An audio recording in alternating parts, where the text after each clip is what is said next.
You think man can destroy the planet? What intoxicating vanity. Let me tell you about our planet. Earth is 4.5 billion years old. There's been life on it for nearly that long, 3.8 billion years. Bacteria first, later the first multicellular life, then the first complex creatures in the sea, on the land. Then finally the great sweeping ages of animals, the amphibians, the dinosaurs, at last the mammals, each one enduring millions on millions of years, great dynasties of creatures rising, flourishing, dying away. All this against a background of continuous and violent upheaval. Mountain ranges thrust up, eroded away, cometary impacts, volcanic eruptions, oceans rising and falling, whole continents moving, an endless, constant, violent change, colliding, buckling to make mountains over millions of years. Earth has survived everything in its time. It will certainly survive us.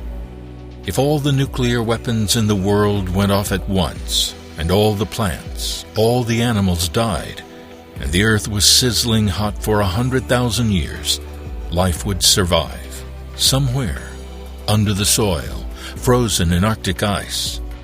Sooner or later, when the planet was no longer inhospitable, life would spread again. The evolutionary process would begin again.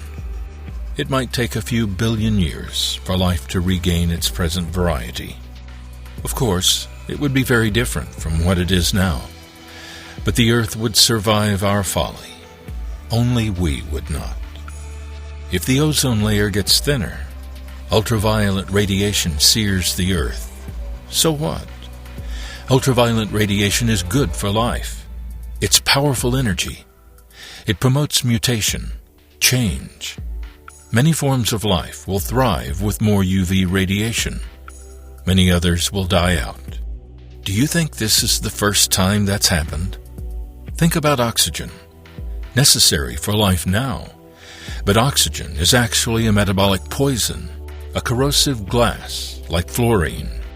When oxygen was first produced as a waste product by certain plant cells some 3 billion years ago, it created a crisis for all other life on Earth. Those plants were polluting the environment, exhaling a lethal gas. Earth eventually had an atmosphere incompatible with life. Nevertheless, life on Earth took care of itself. In the thinking of the human being, 100 years is a long time. 100 years ago we didn't have cars, airplanes, computers, or vaccines. It was a whole different world. But to the Earth, 100 years is nothing. 1,000,000 years is nothing. This planet lives and breathes on a much vaster scale.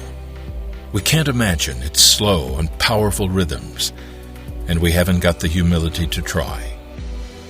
We've been residents here for the blink of an eye. If we're gone tomorrow, the Earth will not miss us.